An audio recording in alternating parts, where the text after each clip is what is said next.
ताज्या घडामोडी पाहिजेत तर मग C24 तास या आपल्या YouTube चॅनलला लाईक करा, शेअर करा, सबस्क्राइब करा आणि बेल आयकॉनवरती क्लिक करायला विसरू नका. सौंदर्य ते फक्त चेहऱ्यावर नसतं, ते चमकतं तुमच्या दागिन्यांमधून. सोने, चांदी, हिरे आणि विश्वासाचं तेजस्वी नाव. ओम मयूर ज्वेलर्स, संगमनेर. पिढ्यानपिढ्यांचा वारसा, आधुनिक डिझाईनची चमक आणि विश्वासाचं नातं. सर्वात कमी भाव, सर्वात कमी मजुरी, सोन्याची शुद्धता बिलावर लिहून देणारे एकमेव दालन आणि 100% हॉलमार्क शुद्धतेची हमी फक्त ओम मयूर ज्वेलर्समध्ये. खास गोल्ड SIP योजना, मजुरीवर तब्बल 100% सूट. लग्न कार्य असो, सण समारंभ असो किंवा खास क्षण, तुमची कहाणी सांगणारे दागिने मिळतील फक्त इथेच. आता सुवर्ण बस्त्यासाठी नाही कुठली धावपळ, कारण संगमनेरमध्येच आहे दागिन्यांचा खजिना. नव्या डिझाईन्ससह विश्वासानं सजलेला. तुमच्या सौंदर्याचा हक्काचा दागिना, शुद्धता पडताळणी मशीन. दागिना घेताना फसवणुकीला नाही जागा, कारण तुमच्या विश्वासाची जबाबदारी घेतली आहे ओम मयूर ज्वेलर्स. ओम मयूर ज्वेलर्स म्हणूनच आजच भेट द्या. ओम मयूर ज्वेलर्स, अशोक चौक, संगमनेर. संपर्क 9372012044. ओम मयूर ज्वेलर्स, स्वतंत्र पार्किंग सुविधा. अनुसूचित जातींच्या उपवर्गीकरणाच्या निर्णयाच्या विरोधामध्ये संगमनेर तालुका अनुसूचित जाती उपवर्गीकरण विरोधी संयुक्त कृती समितीच्या वतीनं 2 जुलै रोजी संगमनेर प्रांत कार्यालयावरती भव्य असा मोर्चा काढण्यात आला. मोर्चाची सुरुवात छत्रपती शिवाजी महाराज आणि विश्वरत्न डॉक्टर बाबासाहेब आंबेडकर यांच्या पुतळ्याला पुष्पहार अर्पण करून करण्यात आली. त्यानंतर जय भीमच्या घोषणांनी परिसर दणाणून गेला. यावेळी संगमनेर बसस्थानक आणि नवीन नगर रोड मार्गे हा मोर्चा प्रांत कार्यालयावरती जाऊन धडकला. या प्रसंगी प्रांत अधिकाऱ्यांच्या मार्फत राष्ट्रपती, महाराष्ट्राचे राज्यपाल, मुख्यमंत्री, राष्ट्रीय अनुसूचित जाती आयोग, समाज कल्याण मंत्री आणि महाराष्ट्र राज्य मानवाधिकार आयोग यांना निवेदन देण्यात आलं. निवेदनामध्ये अनुसूचित जातींचं उपवर्गीकरण रद्द करावं, अनुसूचित जातींची स्वतंत्र जातनिहाय जनगणना करावी, बदल समितीचा अहवाल रद्द करावा, तसेच अनुसूचित जातींच्या घटनात्मक हक्कांचं संरक्षण करावं अशी प्रमुख मागणी करण्यात आली. तर यामध्ये सुवेंद्र थोरात, माणिक यादव, राजू खरात, बाळासाहेब गायकवाड, KG भालेराव, प्रवीण गायकवाड, आशिष शेळके तसेच किरण रोहम, सम्राट पटेकर, बंटी यादव, सुनील जाधव, शिवाजी जगताप, विनोद गायकवाड, सचिन साळवे, रवी दिवे, सिद्धार्थ दारोळे, राम दारोळे, शशिकांत दारोळे, शरद तापसे, शशिकांत थोरात, प्रकाश वाघमारे, उत्तम टपले तसेच बाळू जाधव, सरिता खरात, बेबी वाघमारे, अलका माघाडे, लक्ष्मीबाई तुपसुंदर, संगीता मेंढे तसेच संतोष घेगडलमल, कैलास कासार, नवनाथ जाधव, राजेंद्र जाधव, योगेश मुंतोडे, लोखंडे मॅडम, पवन लोखंडे, दादू यादव, साहेबराव यादव, रावसाहेब यादव, बबलू जमधडे, किशोर रोकडे, पप्पू रोकडे, रवी रोकडे, सुनील रूपवते, अमोल कदम, नितीन गायकवाड, विजू खरात, अशोक शेळके, संपत भोसले, रमेश भोसले, भरत भोसले, बाळासाहेब कदम, हरिभाऊ टपाल, नानाभाऊ कदम, बाळासाहेब टपाल, प्रशांत कदम, सचिन सोनवणे, गोविंद सोनवणे, राजू सोनवणे, निमगाव जाळी येथील खरात मंडळी, गणेश रूपवते, कल्याण कदम, शावी शेख, संदीप मोकळ, विशाल मुंतोडे, सिद्धार्थ खरात, रविगिरी, रवी गायकवाड, प्रकाश भालेराव, सुरेश रूपवते, अनिल बर्डे, मधुकर सोनवणे, रवी रूपवते, दीपक साळवे, प्रभाकर सोनवणे, संदेश आव्हाड, सचिन गायकवाड, सोमनाथ गायकवाड, रमेश रूपवते, दादू रूपवते यांच्यासह मोठ्या संख्येनं समाज बांधव या ठिकाणी उपस्थित होते. तर मोर्चा दरम्यान उपस्थितांनी अनुसूचित जातींच्या घटनात्मक हक्कांचे संरक्षण करण्याची मागणी करत उपवर्गीकरणाचा निर्णय तातडीनं मागे घ्यावा, अन्यथा राज्यव्यापी तीव्र आंदोलन छेडण्याचा इशारा दिला. संपूर्ण मोर्चा शांततेत आणि शिस्तबद्ध पद्धतीनं पार पडलाय. जय भीम. मी सर्वांचा आभार मानतो का मी संपूर्ण गावांमध्ये आम्ही सर्व माणिकराव असतील, सभापती असतील, बाळासाहेब, आम्ही सर्व टीम, सर्व समिती, आम्ही प्रत्येक खेडे गावात, प्रत्येक वाडा वस्तीत, बुद्ध विहारामध्ये आम्ही गेलो. परंतु मी त्यांचा धन्यवाद हे देतो की आज त्यांचा पाऊस आणि पेरणीचा दिवस आहे, परंतु आज आपलं संगमनेरमध्ये आंदोलन आहे, त्या आंदोलनामध्ये तुम्ही सहभागी झाले त्याबद्दल मी तुमचा आभार मानतो. मित्रांनो, या सरकारने जो आपल्या 2 भावामध्ये वर्गीकरणाचा जो घाट घातलेला आहे, त्या घाटाच्या निषेधार्थ आपण ह्या ठिकाणी उपस्थित झालेलो आहोत. आतापर्यंत त्यांनी आपले झेंडे फाडले, आतापर्यंत बाबांच्या पुतळ्याच्या विटंबना केल्या, आतापर्यंत त्यांनी आपल्या संविधानाची प्रत फाडली, अनेक आपल्यावर संकट त्यांनी आणलेले आहेत, परंतु हे बाबासाहेब भीमाचे लेकरं आहे, त्यांना काही वाकले नाही. परंतु काही आमचे बांधू ते काही आमिषापोटी तिकडे गेले आणि त्यांनी सांगितलं की आमचे बौद्ध बांधव आमच्या ताटातलं खातात आणि आम्हाला या वर्गीकरणाचं कुठलंही आम्हाला काही हे मिळत नाही, म्हणून त्यांनी तो आपल्या विरोधात मोर्चा चालू केला. परंतु मित्रांनो, बाबासाहेबांनी ह्या 13% आरक्षण जे दिलं ते समानतेचं दिलेलं आहे. जो माणूस शिकलेला आहे त्याला पहिलं कळतं हे समानतेचं आरक्षण आहे. जो बौद्ध बांधव असेल 1 नंबर आणि खालचं तळागाळाचा 59 जातीचा तळातलं समाज असेल, तो जर शिकला त्याची टक्केवारी जर जास्त असेल तर त्यालाच नोकरी भेटू शकते. असे अन्यथा कोणाला भेटत नाही. मी माझ्या बांधवांना एकच सांगतो की तुम्ही आपल्या समाजाला शिकवा, संघटित करा आणि त्यांना पुढे जाण्याची संधी द्या. आणि मी ह्या मोर्चाच्या निमित्ताने या ठिकाणी सरकारला सांगतो, मुख्यमंत्र्यांना सांगतो का तुम्ही भीमा कोरेगावमध्ये जे पेशव्यांनी पेशवे जे आमच्या विरोधात भडकवले होते आणि त्या पेशव्यांचा हाल आम्ही बौद्ध बांधवांनी भीमा कोरेगावला 500 महाराजांनी 36,000 लोक कापले, तसंच आम्हाला परत ही करू देऊ नका. आम्ही बुद्धांचं, बाबासाहेबांनी आम्हाला बुद्ध दिलेला आहे, आम्ही बुद्ध पाळतो. आम्हाला जर क्रांतीचा काही विषय घ्यायला लावला तर आम्ही दांडे घेऊन उतरल्याशिवाय राहणार नाही. हे आमच्या माता बहिणी रस्त्यावर उतरल्याशिवाय राहणार नाही. कारण की आमच्या लेकरा बाळाच्या तोंडातून काढून तुम्ही जर दुसऱ्याला देणार असत तर हे आम्ही कदापि सहन नाही करणार. आम्ही हे कदापि सहन नाही करणार. कारण की आज आमचे लेकरं सुखी झाले, समृद्धी झाली, सगळे हे झाले, परंतु आमच्या भविष्यात आमचे येणारे नातवंड असतील, माझे मातंग बांधवांचे पण नातवंड असतील, पोरं असतील. अरे आज तुम्हाला सगळं भेटलं म्हणून तुम्ही काही वेगळं करून मागताय, परंतु हे 13% आरक्षणामध्ये खो घालण्याचा प्रयत्न करू नका. मी मातंग समाजाला एकच विनंती करतो का जे शिकलेले आहेत त्यांना नक्कीच कळेल का हे मोर्चा कशासाठी आहे. मातंग बंधूंना एकच सांगतो का आता तुम्ही सर्व आपण एकत्र येऊ, आपण एकत्र राहू. 13% आरक्षणामध्ये अजून कशी वाढ होईल याच्यासाठी आपण लढूया. आपले आरक्षण कमी करण्यासाठी नका लढू. एवढं मी या ठिकाणी बोलतो, थांबतो. जय हिंद, जय महाराष्ट्र, जय बुद्ध. आपण आज संगमनेर तालुक्याच्या प्रांत ऑफिसला एकत्र आलो आहोत आणि याचं कारण एकमेव कारण असं आहे की बाबासाहेबांचं संविधान वाजवण्यासाठी आपण सगळे जमलो आहोत. तर आपल्या सगळ्या नेत्याचे भाषण झाले आहेत. संपूर्ण तालुक्यामध्ये महाराष्ट्रातले मोर्चे चालू आहेत, जिल्ह्यात मोर्चे चालू आहेत.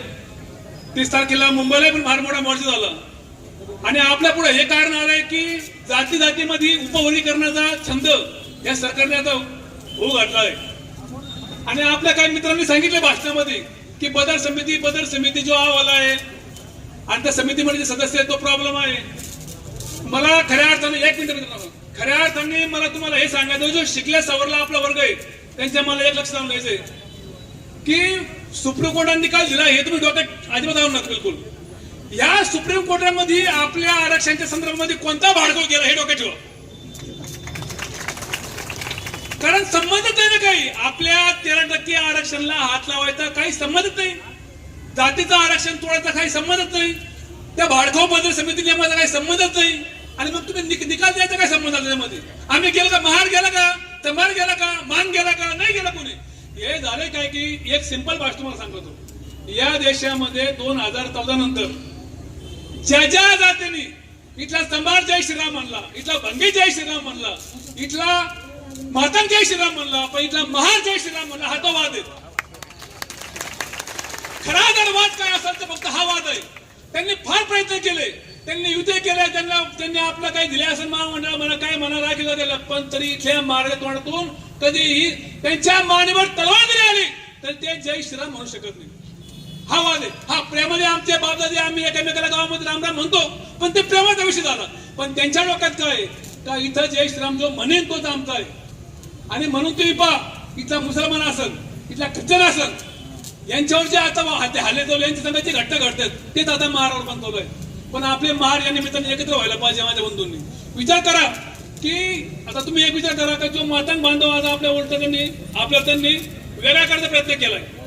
त्या मातंग बांधवाला मला सांगणं आहे, अरे बाबा, ज्या टायमाला बाबासाहेबांनी आरक्षणाची तरतूद केली, ज्या टायमाला बाबासाहेबांनी ओबीसीला आरक्षण दिलं, एसटीला दिलं, व्हीजीएनटीला दिलं, त्या टायमाला एसटीला ज्या टायमाला आरक्षण दिलं 13%, त्या टायमाला तुमच्या एकाही मांगाच्या पुढे किंवा एकाही मांगाने बाबासाहेबांना सांगितलं नाही का आम्हाला तुमच्या एसटी मध्ये समाविष्ट करून घ्या म्हणून. सांगितलं कोणी मांगाने? ना मांगाने सांगितलं, ना चपाराने सांगितलं, ना कोणी भांगाने सांगितलं, ना कोणी खडकाने सांगितलं. तरी बाबासाहेबांचं एवढं मोठं मन होतं की सगळ्या या फिकर सोडा आवडलेल्या बाबासाहेबांनी त्या टक्केमध्ये घेतलं. ज्यांना गावात यायची परवानगी नव्हती, ज्यांना पाणी प्यायची परवानगी नव्हती, ज्यांच्या सावलीचा इटा होता, अशा लोकांना बाबासाहेबांनी आपल्या बरोबरीमध्ये आणले. आणि बाबासाहेब तर महार होते. बाबासाहेबांनी ठरवलं असतं तर 10% आरक्षण त्या टायमाला फक्त महाराज दिलं असतं आणि 3% सगळ्यात दिलं असतं. ही जाणीव इकडे मागायला व्हायला पाहिजे. आणि खरा तुम्हाला सांगतो माणिक भाऊ, हा वाद मागा महाराज नाहीच आहे. हा वाद काय माहिती का? तुम्ही आता मला सांगा की इथल्या महाराजांनी शिक्षण घेतलं, इथल्या तमराने शिक्षण घेतलं, त्यांचे पोर आज नोकरीला आहे, व्यवसायाला आहे, पण मागायचे लोक आज बँड सोडायला तयार नाही, आड्डापड सोडायला तयार नाही. आज तुम्ही पहा जिल्ह्यामध्ये प्रत्येक ठिकाणी नामांकित बँड आहे. वैदापूरचा असन, बारामतीचा असन, निफाडचा असन, ते सगळे महाराज मुस्लिम आहेत आणि वाजवायला मागेत. यांना बँडचा माणसं होत येत नाही. आणि मग हे राज तुम्ही आमच्यावर काढत असाल ते सगळं मोठं दुर्दैव आहे. हे लक्षामध्ये आलं पाहिजे आपल्या. आणि मी आपल्या सगळ्या बांधवांना सांगतो की जरी संगमनेरचा हा मोर्चा असेल, तुम्ही घरी गेल्यावर शांत बसू नका. आपला हा फार मोठा लढा आहे. या लढाईमध्ये सामील व्हायचा ना, आपल्या कुटुंब घेऊन यायचं, आपल्या मुलाला कळू द्या काय विषय काय नाही म्हणून. जर त्यांना कळलं नाही तर ज्या बापाने आरक्षण दिलं आणि ते टिकवायच्या आपल्या जबाबदारी त्याला समजणार कसं आहे. आणि म्हणून तुम्ही यानंतर आता राजला मोर्चा आहे, कोपरगावला मोर्चा आहे, नेवाशाला, रामपूरला आहे, सगळ्या नंतर एकत्र मोर्चा कलेक्टर ऑफिसला आपला काढायचा आहे. जसं आम्ही माणिकभाऊ असतील, आमचे रोग होते, आमचे राजभाऊ सगळे संघटनेचे कार्यकर्ते होते. मागा आपण एकदा बहुजन क्रांती मोर्चा काढला होता नगरला. आणि तो मोर्चा का काढला होता की मराठा क्रांती मोर्चा निघाले होते आणि आमचा मराठा क्रांती मोर्चाला आपला विरोध नव्हता. पण त्या मोर्चामध्ये काय घोषणा झाल्या का आपली घटना घडली कोपरीची, बरोबर ना. आणि त्या घटनेमध्ये एका मराठा भगिनीवर अत्याचार झाले, पण यांनी त्याला फाशी झाली पाहिजे या गोष्टी ठीक होत्या. त्याच्यावर हातपाय तोडले पाहिजे ठीक आहे, पण यांची आठवडी बंद करा, यांची सवलती बंद करा. आणि म्हणून आपण मग बहुजन क्रांती मोर्चा काढून त्याला उत्तर दिलं. जर आपण महाराष्ट्रामध्ये जर एकत्र आलो नाही आणि या बांडगोला आपण उत्तर दिलं नाही तर हे उद्या आपल्या आरक्षण पण खातील. म्हणून सगळ्यांनी एकत्र येतो लक्षात ठेवा. आणि हा लढा फक्त संघटनापुरता नाहीये, हा लढा संपूर्ण महाराष्ट्रामध्ये आपल्या दिल्लीपर्यंत घेऊन जायचा आहे. आणि आपले सगळे नेते एकत्र या भूमिकेमध्ये. मला असं वाटू नका ते कोणची वेगळी भूमिका आहे. प्रकाशजी आंबेडकर असतील, आडोले साहेब असतील, कवडे साहेब असतील, गवई साहेब असतील, रोम साहेब असतील, हांडूर साहेब असतील, सगळ्याची भूमिका एकच आहे. 27 आमदारांनी परदेशी पत्र दिलं मुख्यमंत्र्याला काम विरोध आहे म्हणून. काल पण वडेट्टीवार साहेबांनी आपली भूमिका मांडली, त्यांना बोलू दिलं नाही. मी पण विनंती करतो इथले सत्यजित तांबेला का त्यांनी पण आपली उपविभागाची भूमिका विधानसभेमध्ये मांडायला पाहिजे. 10 तारखेपर्यंत अधिवेशन आहे, 10 तारखेपर्यंत. आणि तुम्हाला आम्हाला पण कळू द्या का पिढ्या आम्ही तुम्हाला मतदान केलं, तुमच्या आमच्याविषयी मत काय हे कळलं पाहिजे. आणि आता सांगतो मी तर आरपीआयचा अध्यक्ष आहे. आठवले साहेबांची भूमिका तरी असतं ना भाजपची, आम्हाला काय घेणं त्या भूमिकेचं. आम्ही समाजाबरोबर असणार, आम्ही समाजाबरोबर असणार शेवटपर्यंत, आजपर्यंत शेवटपर्यंत. आणि आमचा तुम्हाला आता किती केलं तर आपलं एकत्र कुटुंब समाज म्हणून गट किती असल्या, आपले गट किसले असल्या, बाप आपला फक्त बाबासाहेब आहे. आणि म्हणून बाबासाहेबांनी दिलेलं संविधान जर वाचायचं असेल तर आपलं सगळ्याला एकत्र यावं लागेल. आपले किरकोळ मतभेद असतील, आपले बांधाचे वाद असतील, आपले रस्त्याचे वाद असतील, आपले पुढचे एकमेकाचे पदाचे वाद असतील, ते लांब ठेवा. पण हे संविधान आपल्या वाचून लक्षात ठेवा. आपण जरी लावून धरला वाद आपला तर आपल्या कुत्रे हाल खाणार नाही. कारण वेळ जशी आली की 5 देशामध्ये इतकी भयानक परिस्थिती तयार झाली का माणसात मोज राहिला नाही. या लोकांनी प्रत्येक जातीमध्ये भांडण लावून दिले, प्रत्येक. आणि आता आपल्या महाराष्ट्रामध्ये भांडण लावून दिलेत. पण जे सुशिक्षित माणसं आहेत ते आपल्या सोबत आहेत. त्यांना माहिती आहे काय चुकीचं चाललंय, काय चांगलं चाललंय. म्हणून काही झालं तर आपला झेंडा, आपला संविधान अजिबात आपला सोडायचं नाही. आणि आपल्याला आणि आता पण राजू भाऊ आणखीन एक महत्त्वाचा प्रश्न आहे. संगमनेर तालुक्यामध्ये अनेक आपल्या काही जे जुने फासर लोक आहेत, जे कॅथलिक आहेत, त्यांच्यावर पत्र आले चर्चेसाठी बा आहे बघ का. आता ठीक आहे, ते कदाचित आपल्या मानता नसेल, पण ते किती केलं तर आपले बांधव आहेत त्यांच्या बांधव, तुम्ही त्यांना पण अतिशय प्रत्येक जिल्ह्यामध्ये असे पत्र आले का यांचं एक बेकायदेशीर आहे, यांच्या प्राचा बेकायदेशीर आहे, यांना तोडला पाहिजे, केलं पाहिजे. परंतु हे फार मोठं षडयंत्र आहे. कदाचित आपला जमत नसेल, हा भाग सोडून द्या, पण हे ज्या जातीवर अन्याय चालू आहे ह्या घटनेवर घालाय, डायरेक्ट घटनेवरच बाबासाहेबांच्या संविधानावर घालायचं. कारण तर बाबासाहेबांचं संविधान या लोकांना यांची स्वप्नपूर्ती करू द्यायला तयार नाही. आणि म्हणून याला संविधान तोडायचंय. म्हणून सगळ्या बाजूने एकत्र यायचं. एकदा घोषणा द्या, डॉक्टर बाबासाहेब आंबेडकरांचा, छत्रपती शिवाजी महाराजांचा आज संगमनेरमध्ये धडकलेला आहे. हे सगळे वाघाच्या काळजाची माणसं, भीमाची लेकरं या ठिकाणी उपस्थित आहेत. मित्रांनो, गेल्या दोन तीन महिन्यापासून आपण व्हॉट्सअप बघा, सोशल मीडिया बघा, यूट्यूब बघा, या उपवर्गीकरणाचा एक घाट घातलेला आहे. आणि तो घाट हा आपले धाकटे बंधू आणि आपण यासाठी वाद लावण्यासाठी घातलेला आहे. याचं आपलं एकच म्हणणं आहे की आमचं भांडण आमच्या भावांशी नाही. ज्यांनी हा वाद निर्माण केला आहे त्या शासनाबरोबर आपलं भांडण आहे. काय आहे हे भांडण? अनेकांना माहिती आहे, वाचतायत लोक. परंतु हे कसं सुरू झालं आणि कधी सुरू झालं आपल्याला सांगितलं जातं की कर्नाटकमध्ये हे उपवर्गीकरण झालं आहे. कर्नाटकमध्ये सुद्धा उच्च न्यायालयात त्या वर्गीकरणाला स्थगिती दिलेली आहे. त्यानंतर आपल्याला आंध्र प्रदेश सांगितलं जातं.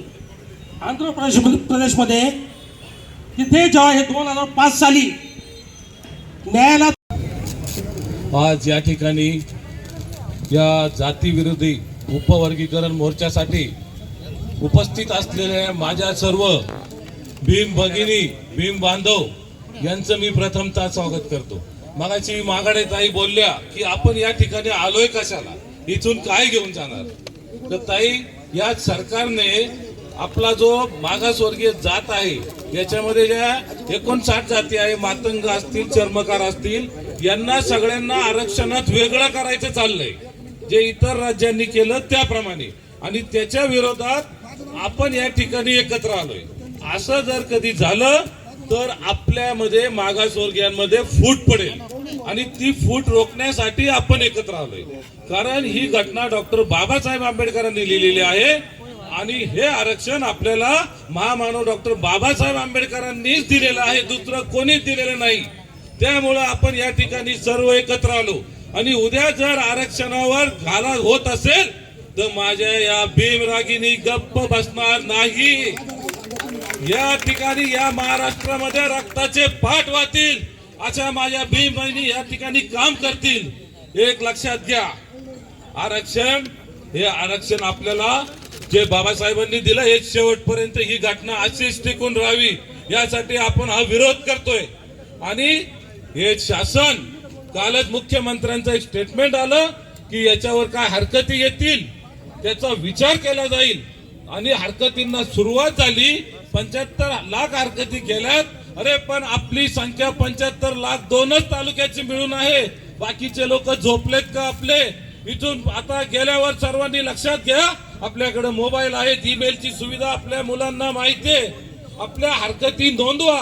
नुसता संगमनेर नाही तर महाराष्ट्रातल्या तमाम SC लोकांना हे करतो आव्हान की आपल्या हरकती ऑनलाईन सुद्धा नोंदवा.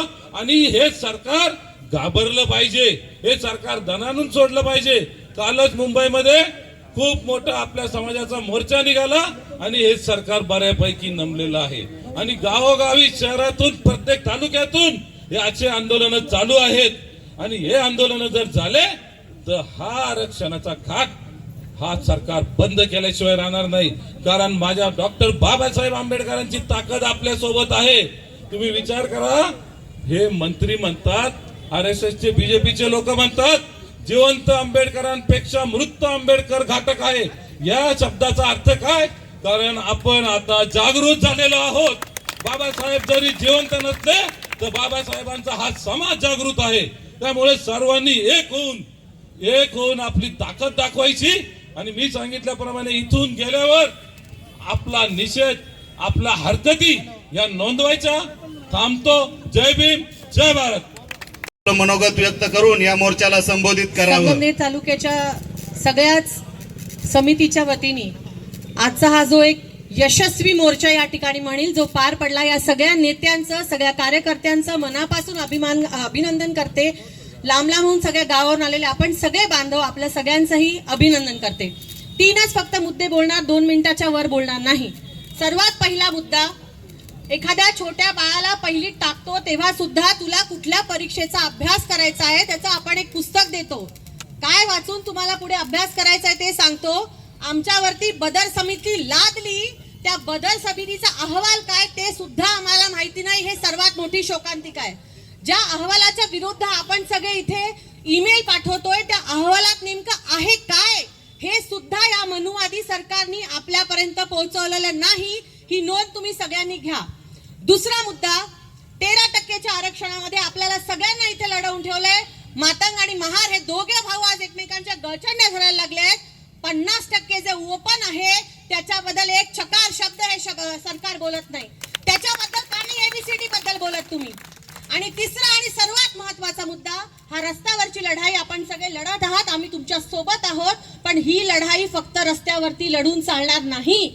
याच्यासाठी पुढची स्ट्रॅटेजी आखावी लागेल. त्याच्यामध्ये सुद्धा आपण सगळे सोबत असणार आहोत. एवढाच एक शब्द देते आणि थांबते. जय भीम, जय शिवराय, जय सगळे. मी सर्व उपस्थितांचे खूप खूप मनापासून आभार मानेन. आपण कमी दिवसात कमी वेळेत या ठिकाणी मोठ्या संख्येने उपस्थित राहिलात त्याबद्दल संगमनेर तालुका अनुसूचित जाती उपवर्गीकरण विरोधी संयुक्त कृती समितीच्या वतीने मी आपले विशेष आभार मानतो. आपल्या समितीमध्ये संयुक्त नाव होतं. संयुक्त म्हणजे 59 जाती सर्व एकत्र येऊन हे आंदोलन यशस्वी करायचं होतं. लक्षात घ्या, आपल्या आंदोलनामध्ये संयुक्त नाव आहे. ज्या जाती उपस्थित राहिल्या, जे समूह आपल्यासोबत आले त्यांचेही मी या ठिकाणी आभार मानेल. आणि बाबासाहेबांनी संविधान आणि प्रवर्ग तयार करीत असताना बाबासाहेब ज्या जातीत जन्म घेतला, बाबासाहेबांनी ज्या जातीमध्ये जन्मले त्या जातींसोबतही आम्हाला घेतलं, म्हणजे बौद्धांना घेतलं, पूर्वाश्रमीच्या महारांना घेतलं आणि 58 जाती त्या सोबत जोडल्या. ज्या जातीत बाबासाहेब जन्मले त्यांनी स्वतःसाठी वेगळी तरतूद केली का, स्वतःच्या जातीसाठी तरतूद केली का मला सांगा. जे बांधव वेगळी मागणी करतात, अरे ज्या बाबासाहेबांनी अथक परिश्रम करून हे भारतीय संविधान लिहिलं, तुमच्या माझ्यासाठी आरक्षण दिलं, हक्क अधिकार दिले, त्या बाबासाहेबांनी वेगळं आरक्षण मागितलं का, वेगळी तरतूद त्यांच्या समाजासाठी केली का? अरे स्वतंत्र भारतानंतर ज्या जातीनं जेवढं सोसलं नाही, ज्या जातीनं जेवढं सोसलं नाही त्या फक्त एकट्या महारांनी सोसलं. गावगाड स्वातंत्र्यानंतर आमचे महारकीचे कामं बंद झाले.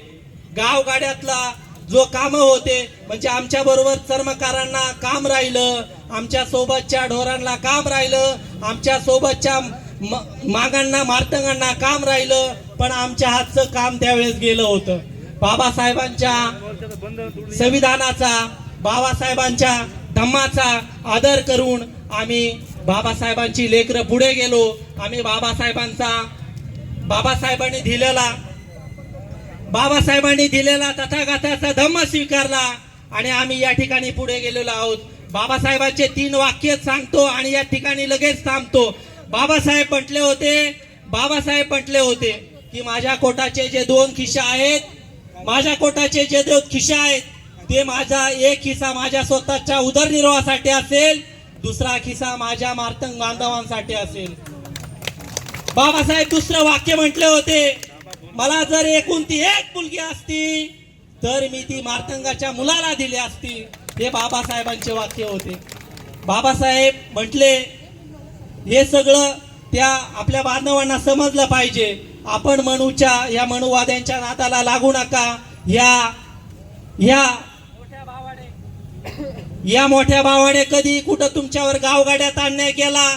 दाखवून द्या, एक उदाहरण दाखवा की या महारांनी, या मोठ्या भावाने मार्तंगांवर अन्याय केला, ढोरांवर अन्याय केला, चमारांवर अन्याय केला. अरे आम्ही अन्याय करणारी जात नाही, आम्ही काय सोबत येणारे आहोत. म्हणून आज पण सांगतो, या ठिकाणाहून सांगतो, माझ्या बांधवांना सोबत घ्या, सोबत या. हा मोठा भाऊ तुम्हाला लहान्या भावाप्रमाणेच वागविल. थांबतो. जय भीम, जय संविधान. शावीर शेख, C24 तास, संगमनेर.